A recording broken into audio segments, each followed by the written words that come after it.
अग्निव्रतपते व्रतं चरिष्यामि तच्छकेयं तन्मे राध्यताम् इदमहमनृतात सत्यमुपैमि।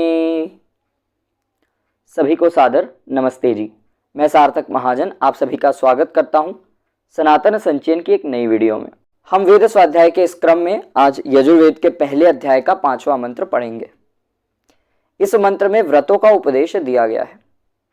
व्रत की परिभाषा क्या है और जो हमारे व्रत हैं वो किस प्रकार सफल हो सकते हैं, वो किस प्रकार सिद्ध हो सकते हैं। यदि आज हम प्रचलित अर्थ देखें व्रत का, तो कुछ लोग कुछ विशेष दिनों में, कुछ त्योहारों में, कुछ पर्वों में अन्न और जल का त्याग कर देते हैं। और जब उनसे कारण पूछा जाता है कि भाई तुमने अन्न और जल का त्याग क्यों कर दिया, आज तुम अन्न क्यों नहीं खा रहे, भोजन क्यों नहीं कर रहे, तो कहते हैं कि आज हमने व्रत रखा है। और व्रत का अर्थ उनके लिए ऐसा होता है कि अन्न और जल का त्याग किया तो आपका व्रत और उपवास सिद्ध हो गया। परंतु वेद इस विषय में क्या कहता है, व्रत का वैदिक स्वरूप क्या है, वैदिक दृष्टिकोण क्या है, आज हम ये जानने का प्रयास करते हैं। अभी व्रत का एक मोटा सा अर्थ लेकर चलते हैं। शुभ गुणों को धारण करने का संकल्प, शुभ गुणों को धारण करने की इच्छा, ये व्रत है। तो सबसे पहले मंत्र में कहा अग्ने व्रतपते, अर्थात अग्नि परमात्मा व्रतों का पालक है। महर्षि दयानंद इसका भाष्य करते हुए लिखते हैं, हे सत्य भाषण आदि धर्मों के पालन करने और सत्य उपदेश करने वाले परमेश्वर। इससे यह पता चलता है कि महर्षि का भाव यहां पर यह है कि परमात्मा की वाणी, परमात्मा का उपदेश, परमात्मा का भाषण सत्य है। परमात्मा की वाणी क्या है, परमात्मा की वाणी है स्वयं वेद, ये यजुर्वेद है। तो ऐसे ही जो चारों वेद है, ऋग्वेद, यजुर्वेद, सामवेद और अथर्ववेद, ये परमपिता परमात्मा की वाणी है, परमपिता परमात्मा का उपदेश है, ईश्वरीय ज्ञान है। जो वेदवाणी है, ईश्वरीय ज्ञान है, वो 100% सत्य है। उसमें एक भी बात ऐसी नहीं है जो झूठी हो, जो सृष्टि नियम के विपरीत हो, सृष्टि नियम के प्रतिकूल हो, जो विज्ञान के अनुकूल ना हो, ऐसी एक भी बात नहीं है, क्योंकि वेद 100% सत्य हैं। इसीलिए यहां पर ऋषि ने परमात्मा का व्रत बताया कि परमात्मा का व्रत है सत्य का उपदेश करना, और जो सत्यवादी लोग हैं उनके व्रत की रक्षा करना। ऋषि ने परमात्मा का एक और व्रत बताया है। जब हम ऋषि दयानंद की आर्याभिविनय पुस्तक पढ़ते हैं तो यदंग दाशुषे त्वमग्ने भद्रम करिष्यसि त्वेतत् सत्यमंगिरः, इस मंत्र की व्याख्या में ऋषि ने लिखा है कि परमात्मा का एक दृढ़ संकल्प है, परमात्मा का एक व्रत है कि स्वभक्तों को, अर्थात जो परमात्मा की आज्ञा का पालन करते हैं, उनको सुख और आनंद देना, ये परमात्मा का व्रत है। ये परमात्मा का दृढ़ संकल्प है कि जो परमात्मा की आज्ञा का पालन करेगा उसे परमात्मा सुख देंगे, उसे परमात्मा आनंद देंगे। ये परमात्मा का एक दृढ़ व्रत है, दृढ़ संकल्प है। तो यहां बताया गया कि परमात्मा सत्य भाषण आदि जो व्रत हैं उनके, जैसे कि स्वभक्तों को आनंद देना और सत्य भाषण करना, ये हम आज दो अर्थ लेकर चल रहे हैं परमात्मा के व्रत का। तो परमात्मा स्वयं के व्रतों का पालन तो करता ही है, बल्कि जो हम मनुष्य व्रतों का पालन करते हैं, शुभ गुणों को धारण करने का संकल्प लेते हैं, उस संकल्प की भी रक्षा करने में परमात्मा की महती भूमिका है। यदि परमपिता परमात्मा न होते तो हम ना तो व्रत धारण कर सकते थे और ना ही हम अपने व्रतों पर दृढ़ रह सकते थे।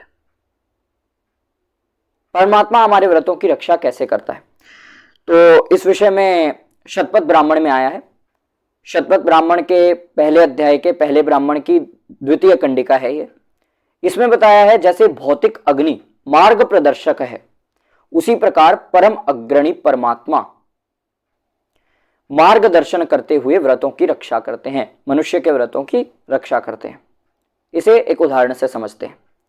मान लीजिए कमरे में लाइट चल गई है, बिजली समाप्त हो गई है और आपके पास टॉर्च भी नहीं है, तो आप क्या करेंगे, मोमबत्ती पड़ी है तो माचिस से पहले मोमबत्ती को जलाएंगे, मोमबत्ती से कुछ प्रकाश होगा कमरे में और आप ये देख पाएंगे कि दरवाजा कहाँ पर है और आमने सामने की क्या क्या वस्तुएं मेरे सामने पड़ी हैं।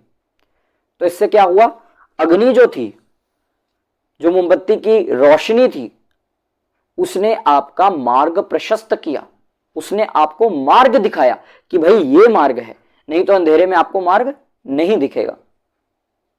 उसी प्रकार परमपिता परमात्मा हम सबका मार्गदर्शन करता है। जब भी हम किसी विकट से विकट परिस्थिति में होते हैं, तब परमात्मा हमारा समाधान करके हमारी रक्षा करते हैं, हमारा मार्गदर्शन करते हैं।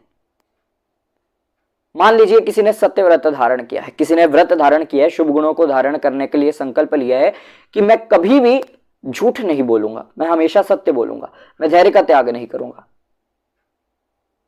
मैं चोरी नहीं करूंगा। एक चोर है जिसने ये व्रत धारण कर लिया कि अब से मैं चोरी नहीं करूंगा, तो जैसे ही दोबारा वो चोरी करने लगेगा तो परमपिता परमात्मा उसके मन में भय, लज्जा और शंका उत्पन्न करके उसके व्रत की रक्षा करेंगे। जब भी कोई हम बुरा कार्य करने लगते हैं तो हमारे मन से एक आवाज आती है, अंदर से एक आवाज आती है कि ये कार्य मत करो, इससे तुम्हारी बदनामी होगी, तुम्हें लज्जा नहीं आती ऐसा कर्म करते हो, अपने अंदर से ही आवाज आती है। तो क्या है, सत्यार्थ प्रकाश में स्वामी दयानंद जी लिखते हैं कि ये ईश्वर की प्रेरणा है, ये आपकी स्वयं की कोई अनुभूति नहीं है, ये तो ईश्वर की प्रेरणा है। तो इस प्रकार परमपिता परमात्मा झूठ बोलने वाले व्यक्ति के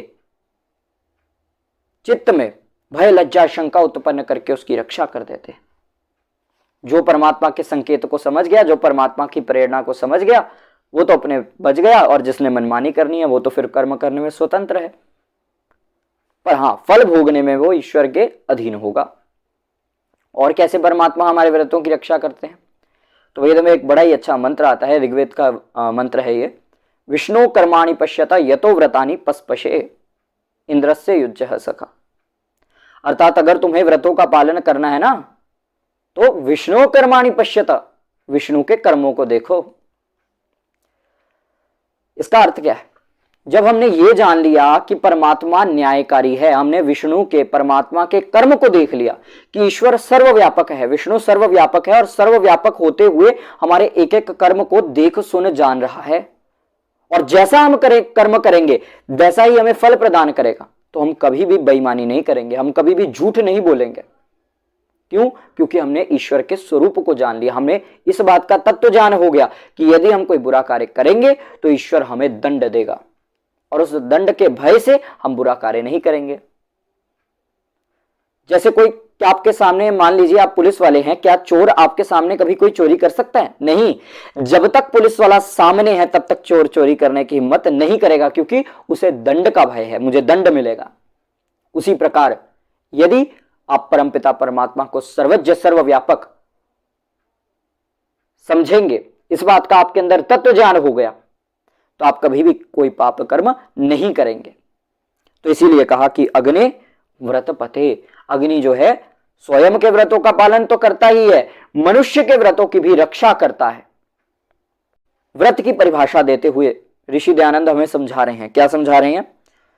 अनृतात सत्यम व्रतम। व्रत क्या है? झूठ से अलग सत्य का मानना, बोलना और करना। ऋषि ने व्रत का क्या अर्थ किया है? सत्य बोलना, सत्य मानना और सत्य ही करना। और लोग सोचेंगे कि ऋषि ने तो अपने मनमानी अर्थ कर दिया, यहां पर ऋषि ने अपनी यहां पर मनमानी की है, व्रत का तो यह अर्थ हो ही नहीं सकता। तो उन्हें मैं बता देता हूं कि ऋषि का यह भाष्य शतपथ ब्राह्मण के अनुकूल है। शतपथ ब्राह्मण के पहले अध्याय के पहले ब्राह्मण की 5वीं कंडिका है, एतद वै देवा व्रतम चरंती यत सत्यम तस्मात्ते यशो। अर्थात सत्य को, सत्य बोलना, सत्य मानना और सत्य का आचरण करना, यही सही व्रत है जिसको धारण करके देव लोग यश की प्राप्ति करते हैं। तो यहां पर शतपथ का प्रमाण है, ऋषि ने कोई मनमाना भाष्य नहीं किया। ऋषि दयानंद सरस्वती जी ने पूर्व के ऋषियों की, अर्थात शतपथ ब्राह्मण के अनुकूल ही उन्होंने भाष्य किया। और शतपथ ब्राह्मण यजुर्वेद का ब्राह्मण ग्रंथ है, उसकी व्याख्या, यजुर्वेद की अच्छे से व्याख्या शतपथ ब्राह्मण में की गई है। इसीलिए शतपथ ब्राह्मण का वचन यहां पर प्रमाणिक होगा और ऋषि का भाष्य भी यहां पर प्रमाणिक होगा। कोई ऐसा अन्य अर्थ करे कि भूख को त्याग देना व्रत है, तो वो शतपथ ब्राह्मण के अनुकूल ही नहीं है। शतपथ ब्राह्मण तो कहता है कि सही व्रत यही है कि सत्य को जानना, सत्य को बोलना और सत्य ही आचरण करना। तो सत्य की यहां पर कसौटी बताई है कि कैसे जाने कि कोई चीज सत्य है या नहीं। व्रत का धारण करना है, सत्य बोलना है, सत्य मानना है, सत्य जानना है और सत्य ही बताना है, सत्य का आचरण करना है, तो उसके लिए पहले क्या करना पड़ेगा? पहले हमें सत्य को जानना पड़ेगा कि सत्य है क्या। तो इसे बताते हुए ऋषि लिखते हैं अनृतात, झूठ से अलग है। और सत्य के अन्य लक्षण क्या है? तो सत्यम पद की व्याख्या में ऋषि लिखते हैं वेद विद्या प्रत्यक्ष आदि प्रमाण सृष्टि क्रम विद्वानों का संग श्रेष्ठ विचार तथा आत्मा की शुद्धि आदि प्रकारों से जो निर्भ्रम सर्वहित तत्व अर्थात सिद्धांत के प्रकाश करने हारों से सिद्ध हुआ, अच्छी प्रकार परीक्षा किया गया, यही सत्य है। तो सत्य की परीक्षा करने के लिए ऋषि ने यहां पर कुछ कसौटी लिखी है। क्या लिखा है? पहली कसौटी है कि सत्य वही होगा जो वेद में वर्णित होगा। यदि वेद में किसी चीज का विधान है तो वो सत्य है, और वेद में किसी चीज का विधान नहीं बल्कि निषेध है तो वो पाप है, असत्य है। इसीलिए पहली कसौटी है वेद, कि वेद में क्या कहते हैं, वेद क्या कहता है, ये सत्य है या असत्य है, ये पाप है ये पुण्य है, वेद क्या कहता है। महाराज मनु ने भी धर्म की जिज्ञासा करने वाले, व्रतों के धारण करने वाले पुरुष के लिए लिखा है कि वेद ही परम प्रमाण है, श्रुति ही परम प्रमाण है। यदि वेद में इस चीज का निषेध होगा तो सबके लिए निषेध है।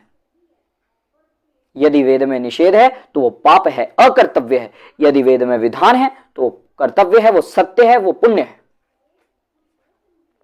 तो सबसे पहला लक्षण यही है कि परमपिता परमात्मा के ज्ञान में, परमपिता परमात्मा की वाणी में उसका क्या वर्णन है। दूसरी कसौटी है प्रत्यक्ष आदि प्रमाण। 3 प्रकार के प्रमाण मुख्य रूप से होते हैं। पहला प्रत्यक्ष प्रमाण, दूसरा शब्द प्रमाण और तीसरा अनुमान प्रमाण। यदि इन तीनों प्रमाणों से कुछ चीज सत्य सिद्ध होती है तो ही वो सत्य है। इन तीनों में से एक से भी अगर कोई सिद्ध हो जाती है, कोई सी भी प्रमाण से यदि वो सिद्ध हो जाती है तो वो सत्य है। प्रत्यक्ष प्रमाण का क्या अर्थ है? आंख, नाक, मुख, कान, इनसे जो हम विषयों को ग्रहण करते हैं, इनसे जो हम ज्ञान लेते हैं, वो सत्य होगा। मान लीजिए आंखों से हमने देखा कि कोई चोरी कर रहा है, तो उसने चोरी की, ये बात सत्य है। क्यों? क्योंकि हमारी आंखों ने ये देखा है, बिल्कुल सत्य देखा है। आंख कोई भ्रम थोड़ी दिखा रही है हमें, आंख तो बिल्कुल सत्य दिखा रही है कि व्यक्ति सामने सामने चोरी कर रहा है। यदि कान से हमने शोर सुना तो हमें पता है कि सामने वाला शोर मचाता है, यह सत्य है कि वह शोर मचाता है। तो प्रत्यक्ष अर्थात जो इंद्रियों से हम साक्षात ज्ञान प्राप्त करते हैं वो प्रत्यक्ष है, वो सत्य है। दूसरा प्रमाण है शब्द प्रमाण। शब्द प्रमाण में एक तो आ जाएगा वेद, जिसकी हमने पूर्व ही बात कर ली कि वेद स्वतः प्रमाण है।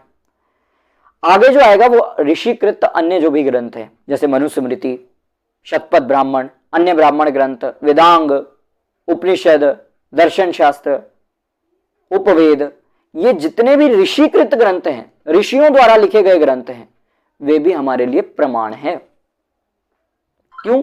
क्योंकि ऋषि लोग मंत्र दृष्टा होते हैं, मंत्र के अर्थ को साक्षात करते हैं, इसीलिए उनकी बात मान्य होती है, वे प्रामाणिक होते हैं। तीसरा है अनुमान प्रमाण।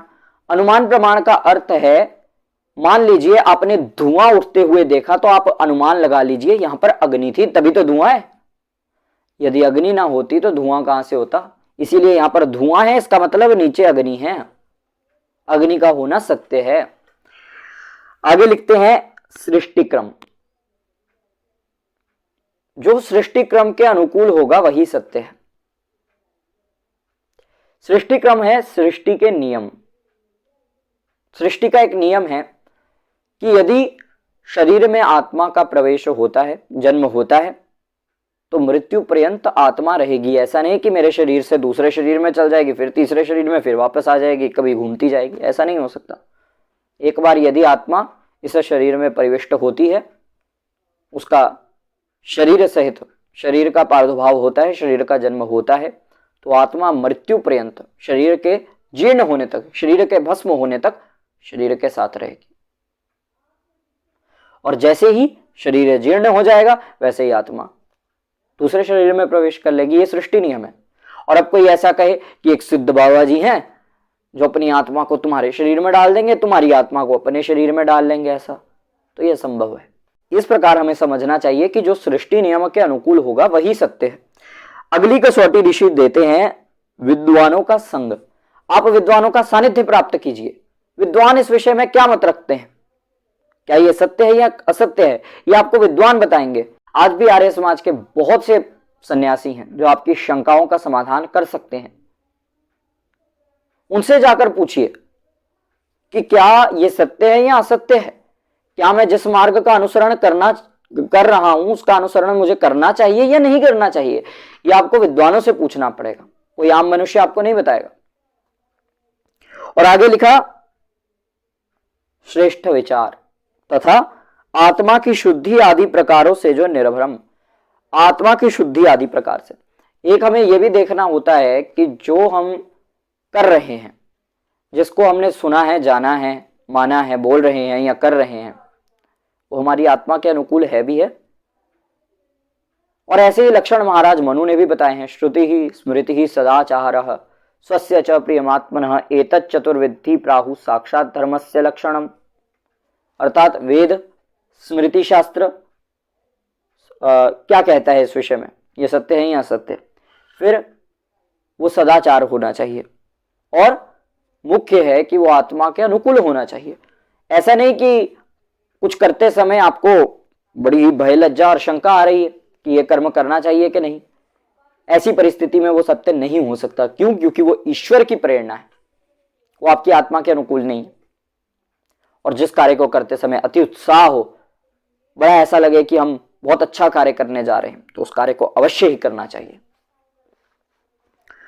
आगे लिखते हैं निर्भ्रम सर्वहित और सिद्धांत के प्रकाश करने हारों से सिद्ध। अर्थात सत्य ऐसा नहीं है कि वो किसी को भ्रम में डाल देगा। जो सत्य होगा वह निर्भ्रम होगा, वो किसी को भ्रम में डाल ही नहीं सकता। इसीलिए जो भ्रम में डाले वो सत्य नहीं हो सकता। और आगे लिखा सर्वहित।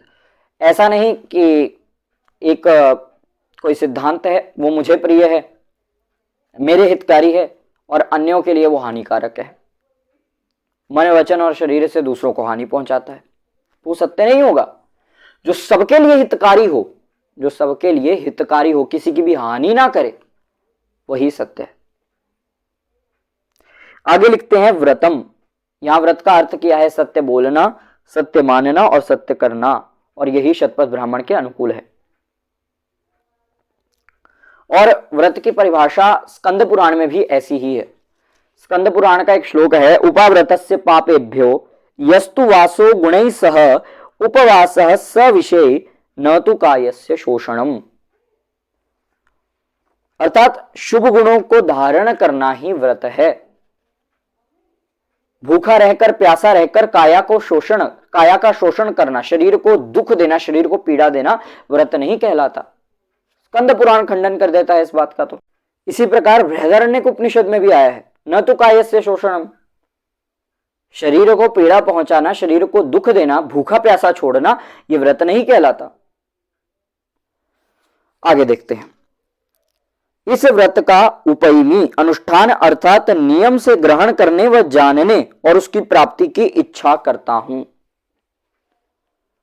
तो सर्वप्रथम ऋषि ने क्या लिखा कि जब आप व्रत को जान लें कि क्या सत्य है, उस सत्य का आचरण करने के लिए, उस सत्य को धारण करने के लिए, ऐसा नहीं कि सिर्फ सत्य को मानना है, सत्य को बोलना है, सत्य को आचरण में भी लाना है, सत्य को करना भी है। जो आपने सही जान लिया उसको करना भी है। सिर्फ ज्ञान तक और बोलने तक सीमित नहीं रखना कि मैंने सुना और आगे किसी को उपदेश कर दिया कि ऐसा करो, उसको आचरण में भी लाना है। मान लीजिए आपने ये जाना कि जितेंद्रियता श्रेष्ठ कर्म है, इंद्रियों का निग्रह करना चाहिए, विषयों में भटकने से उसे रोकना चाहिए, तो इसको सुनकर इसका उपदेश कर देना ये कोई प्रयोजन नहीं है। प्रयोजन क्या है? उसको आचरण में लाना। हाँ, हम जितेंद्रिय बनेंगे, अपनी इंद्रियों को विषयों से रोकेंगे। यही व्रत का सही अर्थ है। तो आगे लिखते हैं, उपयमी अनुष्ठान करना, इसकी इच्छा करनी चाहिए, उसको ग्रहण करने की, नियम पूर्वक अपने आचरण में लाने की इच्छा करनी चाहिए। पहले संकल्प लेना पड़ता है, इच्छा शक्ति उत्पन्न करनी पड़ती है, यही व्रत है। उसके बाद क्या करना है, इच्छा करने के बाद मेतत राध्यताम, तन्मे राध्यताम, इसमें मेतत ऐसा अन्वय किया है, मेतत राध्यताम, मेरे उस सत्य व्रत को आप अच्छी प्रकार सिद्ध कीजिए। एक बार आपने संकल्प ले लिया कि मैं व्रतों का पालन करूंगा, तो परमात्मा से प्रार्थना कीजिए कि मैं जो पुरुषार्थ कर रहा हूं, यदि उसमें कोई न्यूनता है तो आप मुझे सामर्थ्य प्रदान कीजिए, आप मेरे व्रत को सिद्ध करने में मेरी सहायता कीजिए। मैं अपना पुरुषार्थ करूंगा, आप भी मेरी सहायता कीजिए, आप मुझे उत्साह प्रदान कीजिए कार्य को शीघ्र समाप्त करने की या उसको अच्छी प्रकार धारण करने की, मेरे अंदर शक्ति दीजिए। ऐसी प्रार्थना भी करनी चाहिए और पुरुषार्थ भी करना चाहिए। पहले पुरुषार्थ फिर प्रार्थना, यही नियम है। उसके बाद, जिससे कि अहम शकेयम इदम चरिष्यामि, यह अन्वय है, अहम, मैं उक्त सत्यव्रत के नियम करने को शकेयम समर्थ हूं। आप मुझे ऐसा बल प्रदान कीजिए, ऐसा सामर्थ्य प्रदान कीजिए, जिससे कि जो मेरे पुरुषार्थ की न्यूनताएं हैं, जो व्रत को धारण करने में मुश्किलें आ रही हैं, कठिनाइयां आ रही हैं, वो दूर हो जाए, और तो और मेरा वो व्रत सिद्ध हो जाए, सफल हो जाए। ऐसा आप मुझे सामर्थ्य प्रदान कीजिए, ऐसी आप मुझ पर कृपा करें, और मैं इदम, इसी प्रत्यक्ष सत्यव्रत के आचरण का चरिष्यामि, नियम करूंगा। कुछ लोग ऐसे होते हैं जो एक बार सोच लेते हैं कि हाँ मैं इस व्रत का पालन करूंगा, मैं इस संकल्प को धारण करता हूं, पर बाद में संकल्प वहां और आप यहां, संकल्प की दूर दूर तक कोई चर्चा नहीं, संकल्प के लिए दूर दूर तक पुरुषार्थ नहीं। इसीलिए यहां कहा है कि मुझे ऐसा सामर्थ्य प्रदान कीजिए कि मैं अवश्य ही इसको ग्रहण करूं, अवश्य ही इसको धारण करूं, कभी भी अपने मार्ग से विचलित ना हूं। यहां पर प्रार्थना तो है ही, परंतु प्रार्थना से पूर्व हमें पुरुषार्थ करना पड़ेगा। बिना पुरुषार्थ के प्रार्थना सफल नहीं होती। अंग्रेजी में भी एक कहावत है, God help those who help themselves, अर्थात परमात्मा उन्हीं की सहायता करते हैं, उन्हीं को सामर्थ्य प्रदान करते हैं जो स्वयं से पुरुषार्थ करते हैं। आशा है कि आपको व्रत का सही स्वरूप समझ आया होगा। व्रत को किस प्रकार धारण किया जा सकता है, व्रत को किस प्रकार सफल किया जा सकता है, इसकी पूरी पद्धति समझ आई होगी। सत्य का परीक्षण किस प्रकार किया जा सकता है, यह भी विधि आपको समझ आ गई होगी। आशा करता हूं कि आप भी अपने जीवन को व्रतमय बना सकते हैं। मिलूंगा आपसे किसी अन्य वीडियो में किसी अन्य टॉपिक के साथ, तब तक के लिए सुखी रहिए, सुरक्षित रहिए। जय श्री राम।